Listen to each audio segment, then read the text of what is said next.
Hey everybody, welcome to Watches with Dennis, and it's another time for a Saturday live stream. So here we are, and I don't know if this one's going to run a full hour. Granted, last week's ran long because we were going over a bunch of GPHC watches, if I'm remembering the acronym right. And so this time we're going to do a little something a little more conceptual, I guess. We're not going to talk about specific watches, or at least I'm not planning to. I haven't seen any new releases this week of note. You know, we're past the new Pelagos FXD. We're past a lot of the other little drops that happened in the wake of Geneva Watch Days. So we're in another lull. Probably see some releases here getting closer to the holiday season. Then, of course, in a few months, it will be time yet again for some major releases at the start of the new year.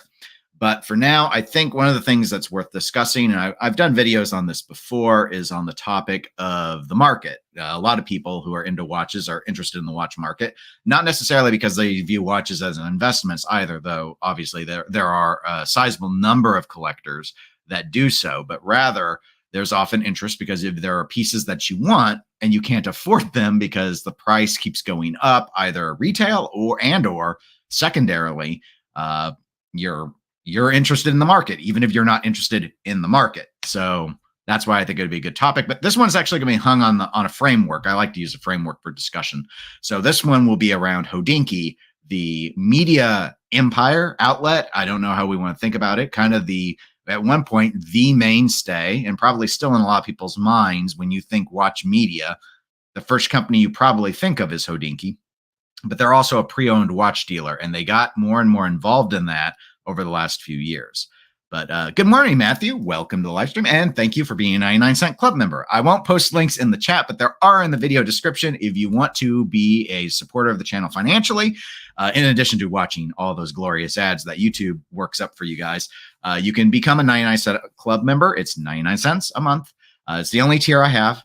And in addition, there is a Discord. You do not have to be a 99-cent club member to participate on the Discord. That is it's a forum, basically a portable forum. You can use it on your computer, you can use it on your phone, and a lot of entities use Discord as a place to have discussions. It's kind of one of the many tools that it's displacing traditional forums.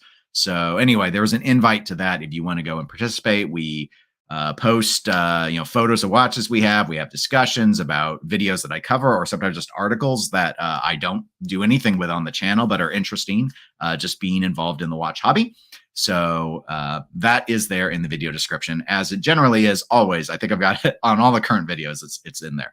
Welcome, Underhay, to the live stream. So let's jump right in to because I didn't have any other videos come out this week.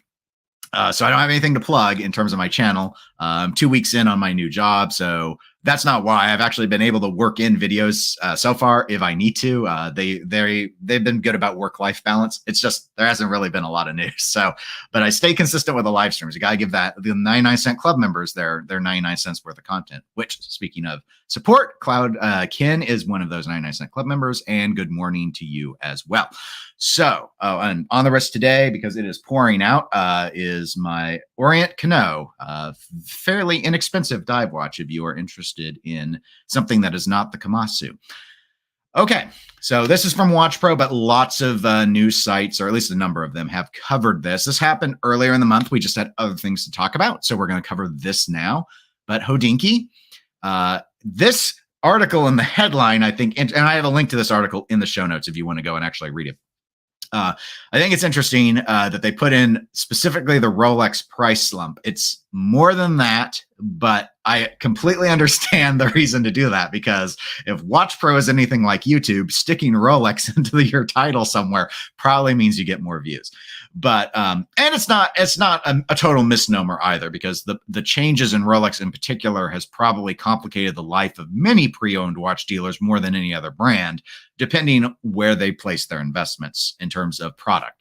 But Hodinkee did a sizable cut to their staff. And my understanding is it's across the entire architecture of Hodinkee. It wasn't just confined. I don't have a breakout, but at least per this article and from what I had heard from others, that it's just about 25% of the entire workforce. I don't know what percentage of that was working on the media side of Hodinkee, the traditional side, you might think. And then what percentage of that is on the pre-owned watch operation side of Hodinkee? If I were to guess, it would be that the majority of that 20% cut, which is about 25 people for Hodinkee, is probably on the used pre-owned marketing side, the Hodinkee shop side, would be my guess. But that's because that's where most of this sort of slump is stemming from. So, okay.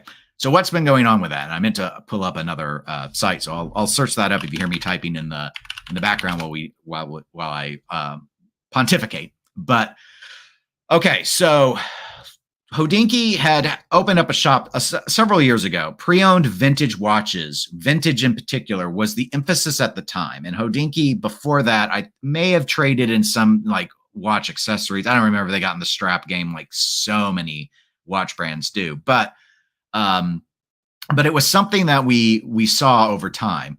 And eventually, like just a couple of years ago, they went in and they made a very large acquisition to get further invested into the secondary watch space. And they bought Crown and Caliber. Now, I've never done a purchase through Crown and Caliber. I've never sold or traded a watch to Crown and Caliber. I've looked into them before, and I've looked at their watches before, and their site is still there. The sites remain bifurcated. Hodinkee shop has like it. Last I saw, they were still saying they were vintage, but their shop has more than vintage. But there's that shop with inventory and a different shop labeled Crown and Caliber with different inventory. Maybe the watches are on both at this point. It's been a while since I've gone and checked. I never historically looked at the Hodinkee shop. So I usually would just look and see what was available in Crown and Caliber. I had heard Crown and Caliber had been struggling in some capacity. I don't know, because during the pandemic, especially when we got to the latter half of the pandemic, and obviously with COVID being endemic now, it gets a little weird to talk about like pandemic versus like what are we like? COVID didn't go away. So what do we mean when we say the pandemic, or at least what do I mean?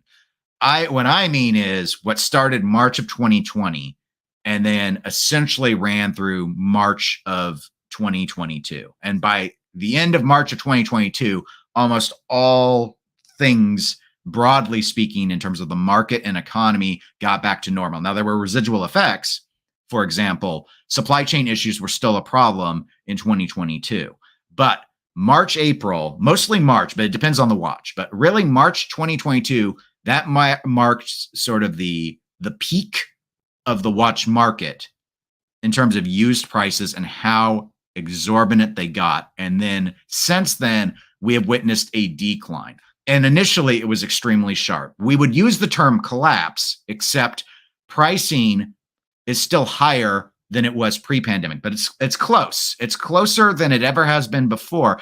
And I think a lot of people thought that it would level off well before where we're currently at in the market. And I've got a graph that I will show you that I did not make, but rather that Watch Charts has made. But good morning, Kevin. Welcome to the live stream. And Koji says, did one purchase through Crown and Caliber before Hodinkee bought them out? Oh, he did. Okay. I was saying, did one purchase, like one as an individual, but did one purchase through Crown and Caliber before Hodinkee bought them out? They used to have really good prices. And of course, this was pre-pandemic. One of the things that Crown and Caliber was known for, even after the Hodinkee acquisition, which I thought was very interesting, I did test this and it was true in my case, is they also offered some of the highest values on the watches. Now, the way it works with, like I've done trades with Watchfinder and Watchbox. I've reached out to others, but in terms of getting dollar amounts back in, and I'd have quotes from them for like trade value, for example. Crown and Caliber has a thing, and I think it's still there, where if you go in, you don't hear from a live person initially. They have like a tool that gives you an initial estimate based off of the watch model reference and what you say the condition before you even send photos. And I did that with one of the watches that I had that I ultimately traded to Watchfinder, which had a watch that I wanted. And the Crown and Caliber initial quote was very high compared to my other, like almost 10% more, I think. And it was so high, I didn't believe it. And ultimately, then I read the fine print about how their process worked. And I thought, okay, it probably isn't going to actually hold at that value. What I then read about with others later is people would do that, see that amount, send their watch in, and then they would get this information of it being dramatically lower, or they wouldn't do a lot of people do it to try and sell. And then it was at that point they would find out from Crown and Caliber, we're not buying watches. We'll let you do a trade, which would get you more value typically anyway. But if all you want is cash and Crown and Caliber don't got anything in the inventory that you want, why would you trade? You're selling to a secondhand dealer because you don't want to go through the trouble of selling direct through Chrono24, eBay, or on a forum or whatever. So, but then they don't want to pay any money for your watch. And the reason was probably because of this chart. So this is on the 5-year spread. This is the watch market index. We've discussed this before, but it's been quite a while. So Watch Charts is a site that does a lot of aggregation of secondhand watch pricing through a variety of sources, and they take the top 60 watches that trade, and this is that average market sale price over a 5-year spread. As you can see at the top, we're currently on the 5-year spread. So this goes from January of 2021, which is pre-pandemic, to actually we're in the pandemic, but it's pre the big spikes. I wish we could go back a little bit further, but it is what it is. And then all the way up to where we are currently in September 2023. So actually when the pandemic first started, which again in the United States was roughly end of March, end of March of 2020, we didn't see a lot of impact on the watch market. In fact, the watch secondary prices for the first couple of months, just like the stock market, fell. I think the assumption was that the economy was going to grind to a halt because there were all the stay-at-home orders.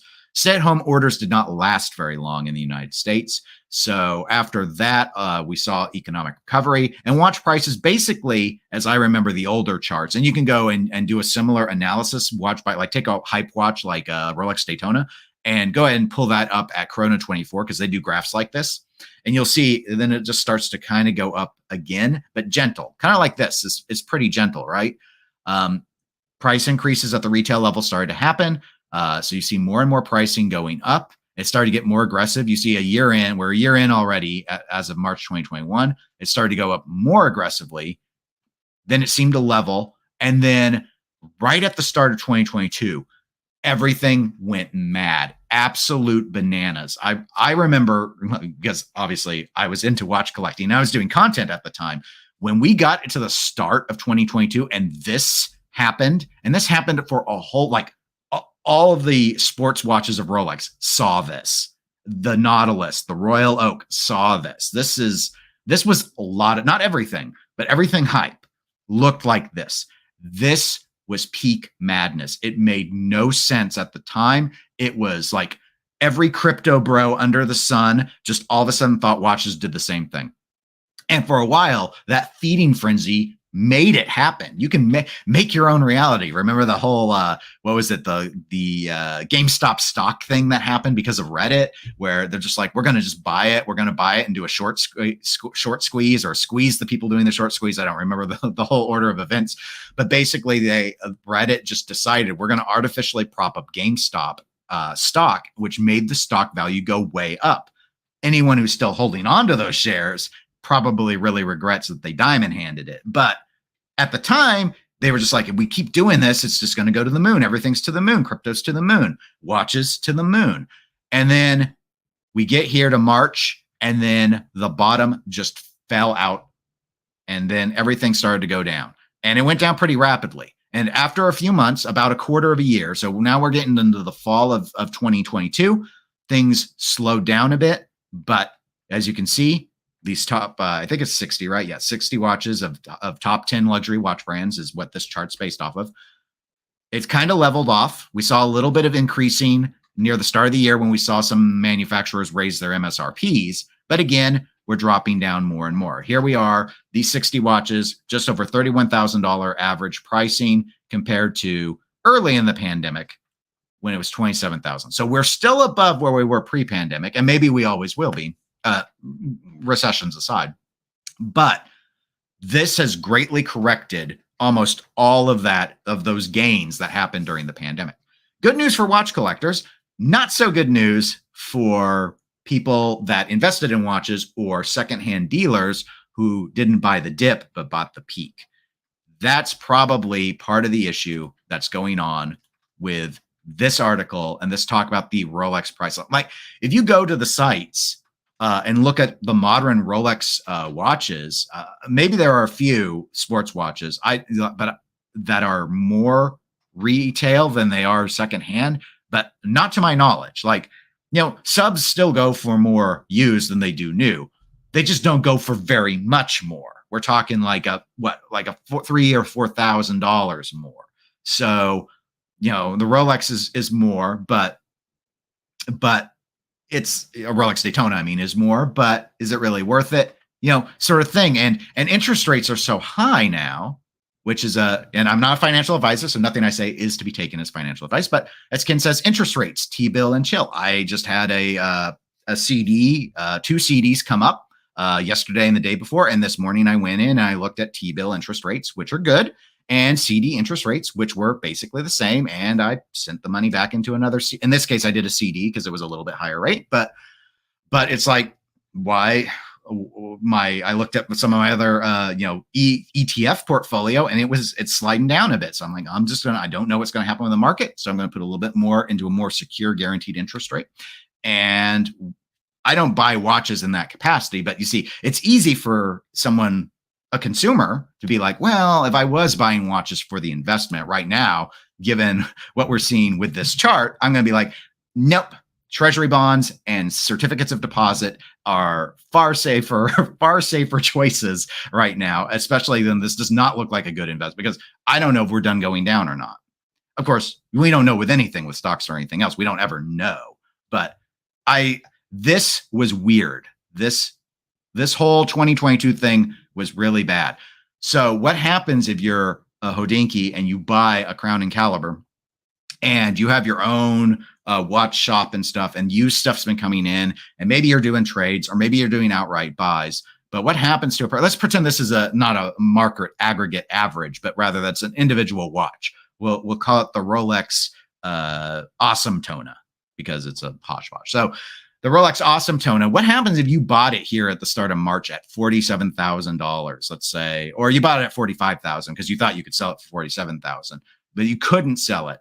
And then all of a sudden it's not worth the 45 you paid, or the 47 out of the 45 you paid 45, but it's worth 42.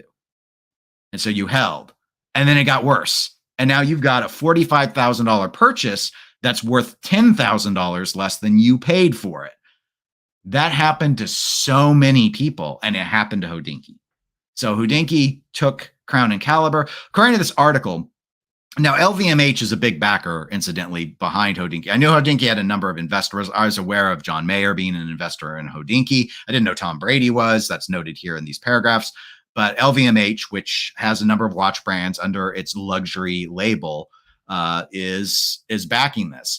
And supposedly, I think it's in this write-up that I linked in the show notes. But if not, it's definitely discussed in some other areas. But Hodinkee was profitable until they took on Crown and Caliber. And now with Crown and Caliber, they've all of a sudden been stuck with this lodestone that they probably really, really regret purchasing. So here in the Watch Pro article, it says, in its first year under new ownership, will have been complicated as the two businesses started coming together. Because again, as I've noted, Crown and Caliber still has all its own labeling and branding and stuff as a website.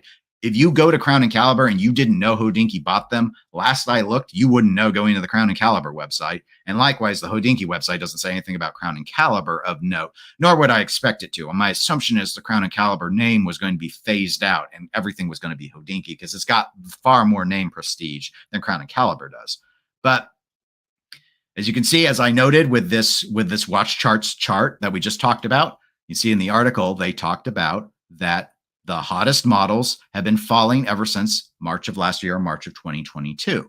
So given that the impact has been such that, according to this article, the inventory, which Hodinkee didn't just buy Crown and Caliber's name, they have the whole store with everything that came with it.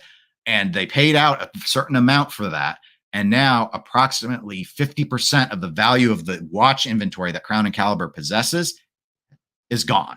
It's just been cut in half because of the demand, the market change. So they've lost half of their investment I mean, you think about losing 50% of an investment. And this ain't no stock. There ain't no guarantee that this is bouncing back. Like this isn't some diversified mutual fund. This is watches. So if watches stay down, how long do you keep operating? You can't, a lot of businesses can't just hold this stuff forever and go, it'll get better. We saw that with the backpack flippers, right?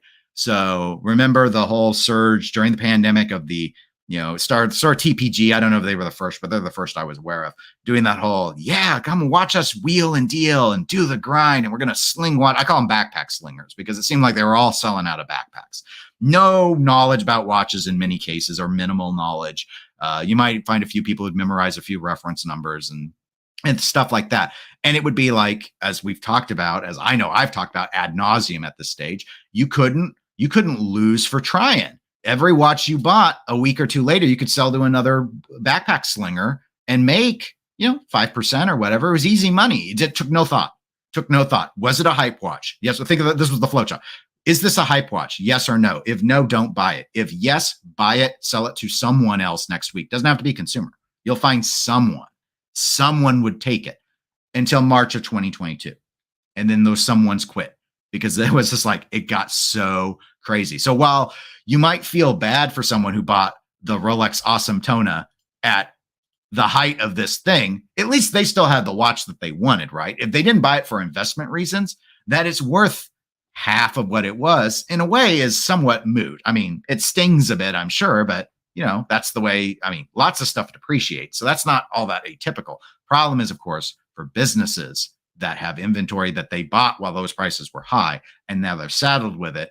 And it's a question of, do we sell it at a loss? And if you made that decision, I keep bouncing back to the chart, but if you made that decision here, it might have hurt for losing $10,000 or $5,000. But if you waited another 3 months, now you lost another $5,000. And so that was sort of the cascade that Hodinkee found itself in, where they weren't like a backpack slinger with just a few watches, though, or doing the consignment thing. Like, they own these. So very, very interesting scenario that they've ended up with. And it's become quite the burden on what was otherwise seen as an up and up company, making some decisions we all as collectors might not like, but definitely interesting. But let me catch up with chat real quick, because I see a few of you have posted some things. So the Gorn, welcome to the live stream, by the way. Appreciate it. It says, buy low, sell high, Homer Simpson investment advice. Exactly. We all conceptually understand how the model will work. Setting aside, more traditional investments where you can, be they dividend payments out of equities or things like T-bills and stocks where you get interest. So there are, of course, other options. But when it comes to watches, buy low, sell high. Absolutely. Prost, welcome to the live stream. Wow, I wasn't tracking that. No, what you weren't tracking, but hopefully you found whatever it was now trackable and interesting. Maybe I'm going to guess it was the watch charts chart, which I see in the article. They have a link to Bloomberg has this. They have this watch index as well, which, looking at this, and it goes up to I don't know if this will zoom in. This is 24 months. It goes up to about 60 some thousand. So they were doing a different mix in their goodie formula to come up with this. But this is what I like about watch charts is easy to understand, because they spell out their methodology pretty well. So they use 10 brands. They're all major brands that you're familiar with. Things like it's not just Rolex and Patek. It's things like Breitling and Omega as well. And then they take the popular, 60 watches out of those 10 brands, and then that's what they average out across things like sales on. It even farms forums. I think they pull pricing, confirmed sales data from places like Watch You Seek, and then also what's going on like with Chrono 24 and stuff. So useful, I think, at least for getting a generalized sense of the market. Chrono 24's charts, they'll peak and valley, like, just as an aside, if you're curious, they'll peak and valley like the watch charts one. They tend to ride higher because Chrono has a lot of dealers that tend to price a bit higher than what might be private to private sales, which does get captured in some capacity by watch charts. So usually the graphs look the same, but the dollar amounts are all higher on the Chrono chart.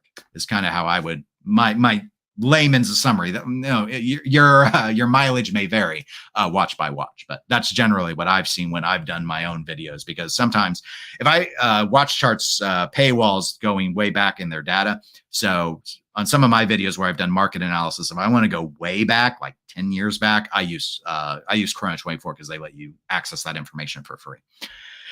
So Goran also has another comment saying, Hodinkee is stinky. I like the kind of rhyme there.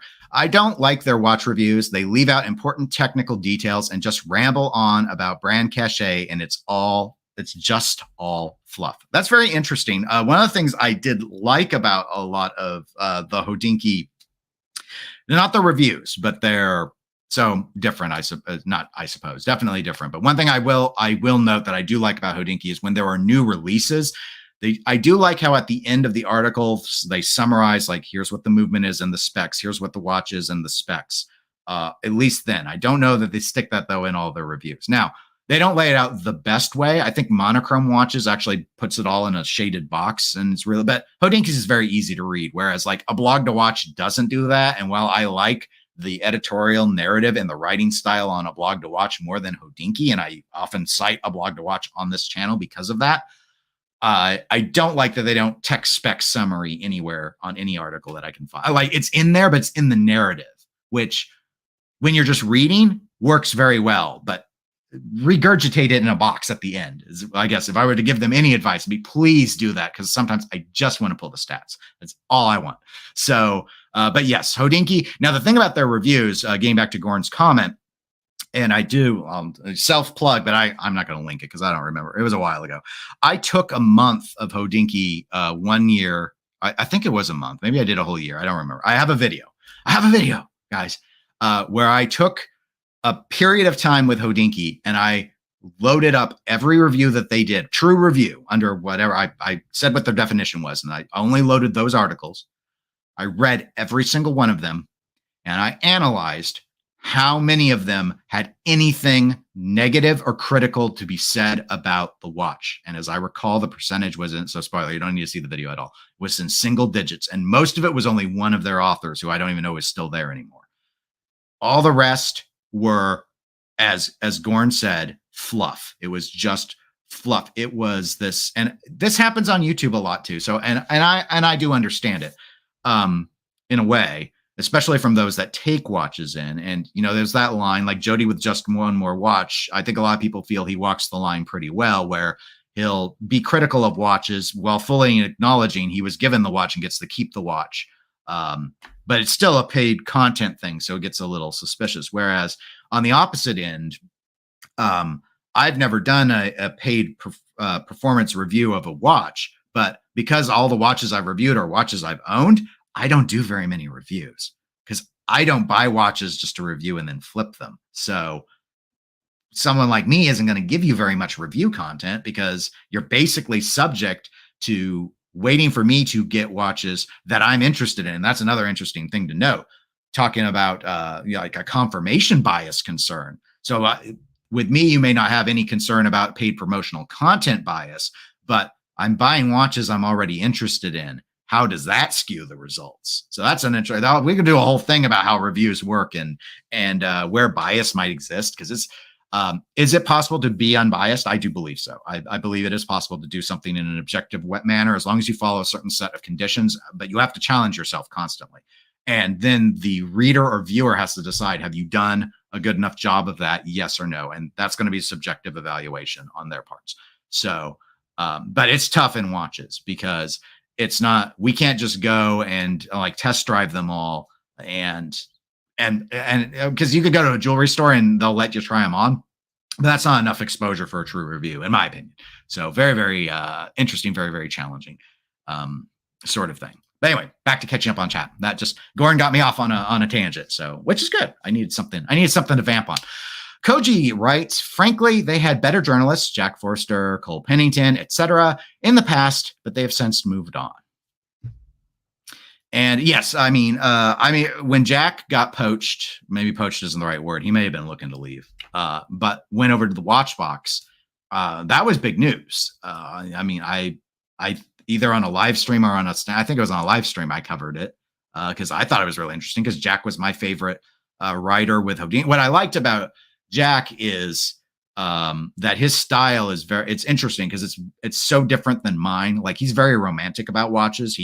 And he has a writing style that complements that. And so it just was really neat, like refreshing to read a perspective like that. Whereas someone like me, I'm more like I probably mentally align more with like a Tim Masso style, where it's more about specs and stuff and understanding that and knowing like the nuance of the development and things like that. Not to Tim's depth, Tim's forgotten more about watches than I'll ever know, but I'm more analytical. So, but I like to read styles that are not mine because that's how. Because I'd never come up with it myself. So that way I can appreciate something from a different perspective.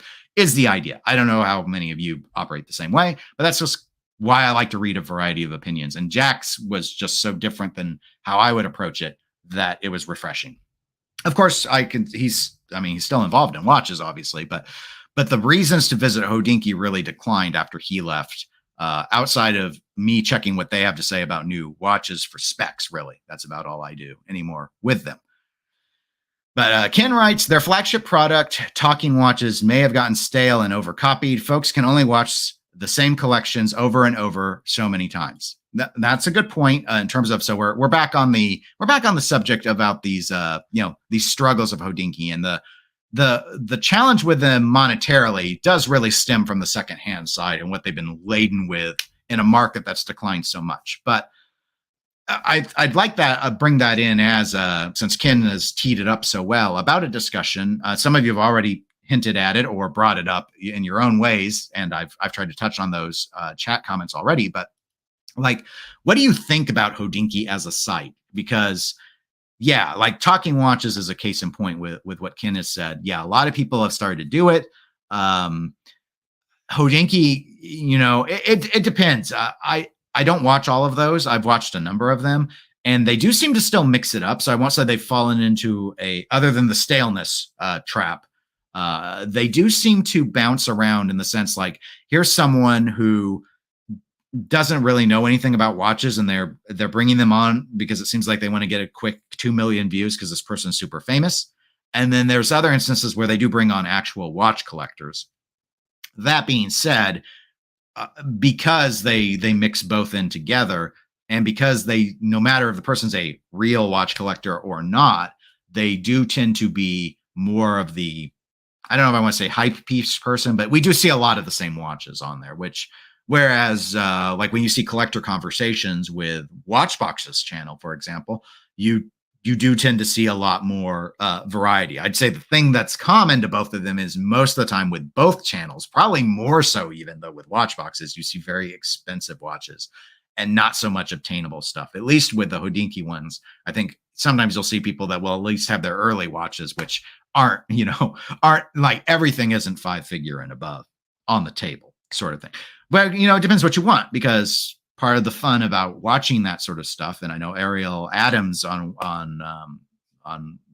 Blog to Watch had an article about this just recently, is the point of the high-end stuff that no one can afford is you want to see it because it's fun to appreciate it.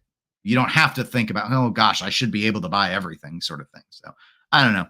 It just doesn't need to be overly emphasized, in my opinion, because part of the fun is to discover new watches that I might want to get. That's part of the reason why I like to watch and see other people's collections, is because it gives me ideas. Because the algorithms, like if I use the Chrono 24 app, which I love, it gives me suggestions, but I either use a little slider and say I want it really, really random, or I want it based off my search history. I have mine in the middle, but a lot of it is like the same 4 watches model lines I've been looking at. So I see a lot of suggestions for stuff I've already seen, which is great if I'm looking for prices. But if I'm trying to get ideas for what's the next watch to go in the watch box, and I want to get something kind of weird, but still within my aesthetic, like my conservative aesthetic that I tend to like in watches, like I don't want like searching. I can just search for weird avant-garde watches and I'll get a whole list of stuff I'd never buy. But wanting to know stuff that's off the beaten path, for me, it's hard to find like an algorithm that'll be like, okay, you like this and this and this and this. We know this is what you've been searching for, but here's stuff that meets those other like watches. Like you like gray. Here's stuff with lots of gray dials that you've never explored. So I use videos to try and get ideas for that. But Gordon says nothing critical equals sponsored content. Yes, an accusation that I know Hodinkee has faced quite a bit, and they are not alone in the media empire. I mean, we can go into the whole thing with Fratello and everyone else with all these collaborations. There's a lot of we'll use a food reference. There's a lot of cross-contamination in watch media and watch manufacturing that I think is kind of sleazy. That may be fair. It's a little sleazy. The neutrality is under suspect. And we've seen this in other burgeoning hobbies. Video games is a great case in point. Video games, which makes more money than Hollywood, has an established media. They've still struggled with things like the reviews and stuff. And when they, we know instances, or sorry, I've got a thunderstorm out there. And we know instances in the video, if you're into video games and follow what's happened over time with reviews and stuff, there are companies where if they get a bad review from a site, they embargo that site. They won't let them have copies early. And with video games, unlike watches and cars and stuff, it's no big deal once the game comes out to afford it, to buy it and play it, because it's a pretty small investment for the media to do. It's under $100. But I mean, if everyone else's reviews already, it's weird. Again, sleaziness. There's sort of a sleaziness that tends to happen. So, but yeah, you end up with what Gordon has noted, that it's a don't bite the hand that feeds. And at least in my analysis of the reviews of Hodinkee, and I think that's totally separate from their acquisition of Crown and Caliber, they very much, perhaps more so than any other major watch site that I've gone and read, suffer from an inability to be critical. And when I did my video review, trying to find review articles that were critical, the criticism was usually extremely tepid. It was clear. I mean, when I counted it, it truly was criticism. But a lot of times it would be like, again, I said it was one author in particular, and he would he would often have a criticism, but we're talking like, oh, I don't like the size of it. I mean, it's like, meh, okay. What about but nothing to the degree of this design is uninspired, regurgitated dreck. This was a low effort watch that is priced 2x what it should be. Like Hodinkee would never have dogged the Ageneur when it came out earlier this year at its price point. Like, no way. I know I don't even need to go and read what they wrote about the Ageneur. I know there's no way. The best you would have ever gotten out of them was someone saying, we've heard, or we know some people have been a little concerned with the price, but it's okay because watches can be whatever, stuff like that. It's a little insulting, I think. I get it. It's watches. In a way, the value is somewhat arbitrary because obviously they're sold for many-fold more than the actual cost of the labor plus the cost of the materials, especially. But it's like when we have other examples that we can go from here to here, that jump doesn't make sense. With that movement in that watch, with this, what this redesign is, that price does not make sense. But I don't know. John Mayer talking watches with Hodinkee's best work, I guess. I mean, they did it twice because I saw the second one first. So yeah, and of course he's an investor in them. So I mean, he's into watches and his name has moved watches. But Hodinkee's done all these collabs as well. I don't even know if all the collabs sell out anymore. It's an interesting time in watch purchasing. So that's where I think it's kind of a good. I mean, as long as you are in a financially secure place, it's a good time to be interested in buying watches because the prices, I mean, maybe not retail, but if you're willing to look gray or look secondhand, there's a lot of opportunity. Again, I'll throw back up the watch charts chart, but this chart, this is true for a lot of watches, even non-hype watches. This sort of behavior, it's just less extreme, less of an extreme peak, and a lot of times a less extreme drop. But not every watch is a winner. So, but it might be a winner for you. And so that's where it can make a lot of sense to go ahead and consider those sort of things and get into it. But they might even go down more. So maybe now is not the right time. I don't know. Koji notes, as a vintage guy, I really like their interviews with Alfredo Paramico and Ronnie Madvani. I don't think I've read or if those are videos. I don't think I've seen those. I don't know. There are a lot that I haven't seen. There was one time I kind of binged a few of the, but this was years ago, binged a few of like the talking watches. But I mean, and they've done other things like I know Koji, you had You had an article on like a collector sort of, not a collector, yeah, like a collector conversation in a way with photos and stuff. Those have been cool. Yeah, Hodinkee, like if they don't have to be critical, the stuff can be fine, right? It's like if you want to just hear about like a person's experience with a watch or hear about watch collectors, that all can be fine. But of course, back to the title of this video, I guess sort of to wrap it, is, you know, what was my clickbaity title is will the Dink sink is what I think I went with. I never understood. I get it because of the name, I guess, but I never understood how it ever got abbreviated down to the Dink, which sounds really odd and lame to me. But just because it's because I think of the word dinky, which, you know, small is something dinky, but maybe the Dink is a reference to the average wrist size of all the reviewers there. I don't know. I have a smaller than average wrist size too, so I really shouldn't be saying anything. But do I think they sink? No. I obviously downsizing 20% of the staff is severe. I mean, that's a big cut. And obviously this they again in the article here in this part of it, they wrote about, or they noted that like they were eliminating redundancies. They had people doing the same job with the Crown and Caliber side that was already happening in the Hodinkee shop side, so they needed to eliminate redundancies. This 20% isn't all redundancies. That might be the official excuse, but as is noted, they bought Crown and Caliber at the start. We were already in the pandemic about a year, but they bought them in 2021, so it hasn't been that long. And so anyway, they raised a bunch of funding to be able to do that, but it's all turned really far south. So in terms of what I think, I don't think Hodinkee fails because of this. Maybe they try and spin off Crown and Caliber, but I don't think they're ready for it. I think spinning it off doesn't make any sense at this point. And I'm not a business person, so those of you who like do business acquisitions, if any of you are watching or commenting on the recorded version, feel free to, you know, give your actual real insight and not my fake made up insight. But, you know, the problem is the inventory value is just like 50% of what it was. They can't fix that. So they just got to live with the inventory that they've got. Now, they finish their integration is what I think they'll do.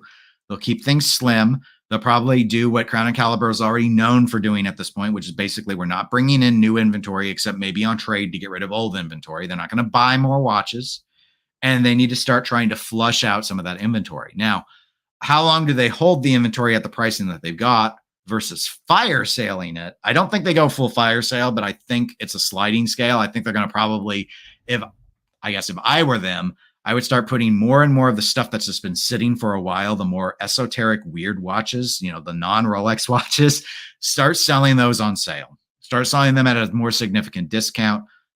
If you need to free up cash, that's the easiest way to do it, because you're stuck with it already. Go ahead and get rid of that. It's like, why are you sitting there with a bunch of Cartier Roadsters and stuff? Like, get rid of those, sell those off, you know, offer discounting on them to free up cash.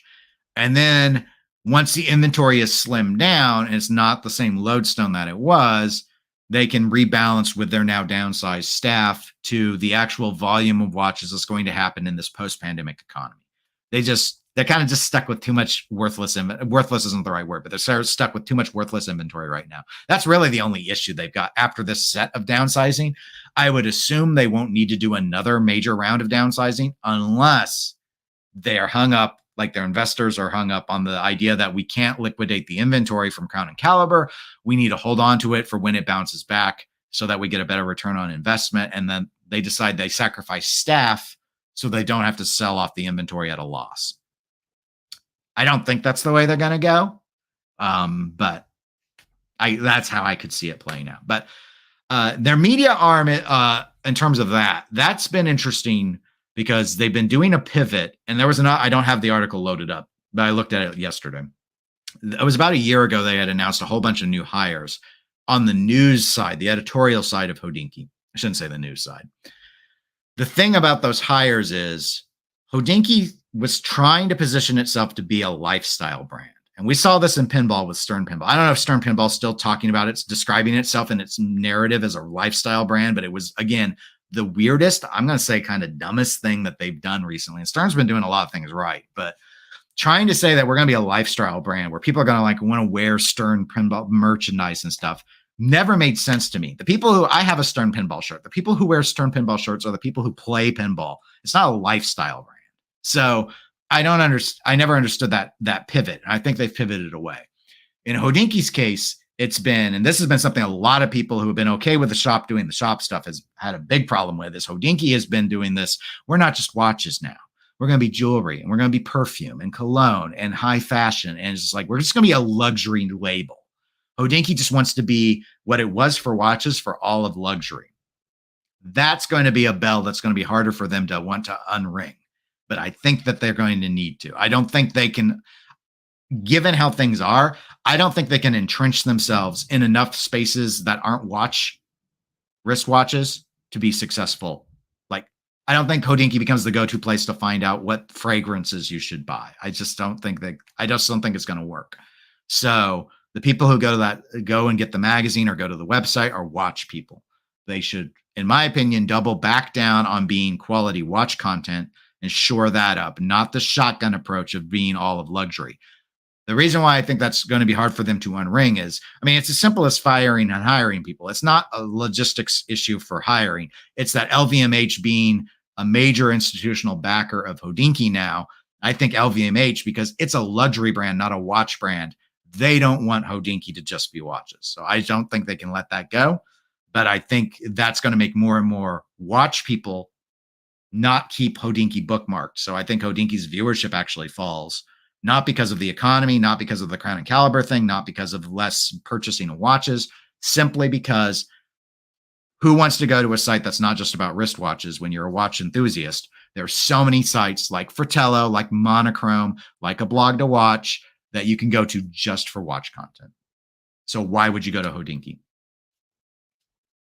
But anyway, yeah, I say yeah because I see Gorn's comment. They want to be GQ ? And I think they want to be GQ period. Yeah, I think so.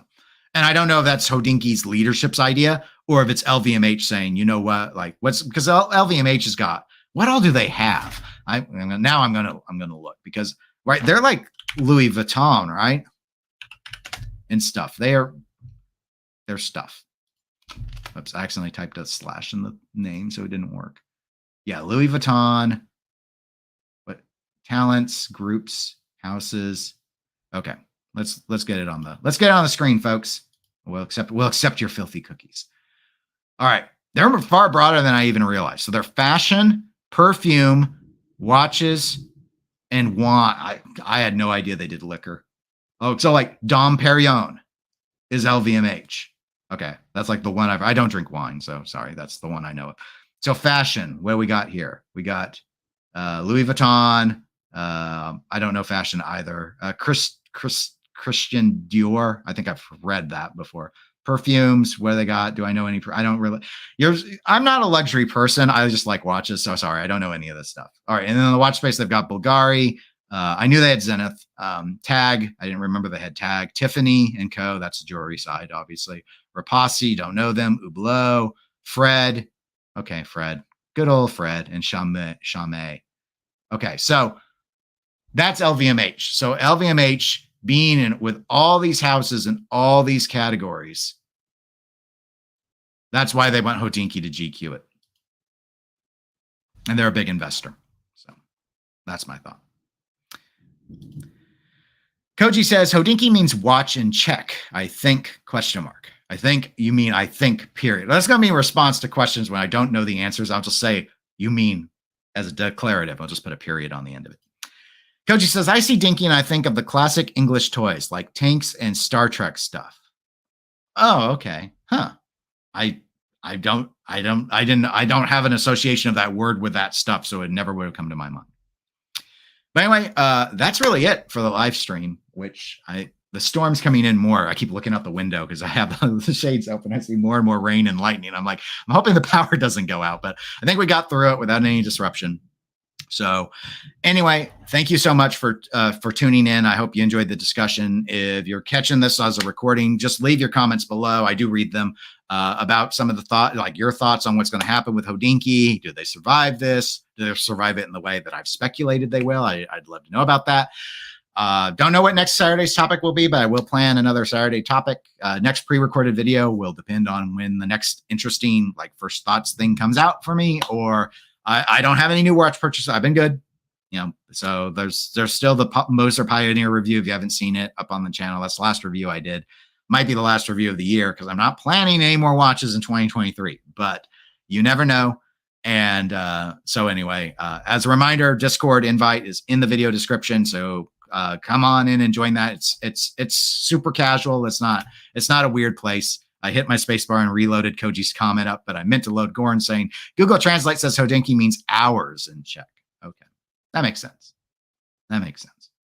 All right. That's it for this episode. Thanks, everyone. I hope you all have a really good weekend. Take care, everybody, and I'll talk to you on the next one.